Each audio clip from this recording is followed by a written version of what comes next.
Okay, I think I got this figured out. I told you to fix that wire! Merry Christmas, buddies. Today I will show you how to build the vulture from Spider-Man Homecoming.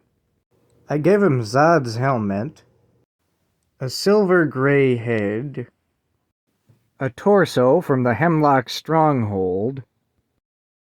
He has straps on his legs, but we're honestly not sure where those come from. And a purple energy core. And now on to building his wingsuit.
If you liked this video, feel free to hit the like button and subscribe.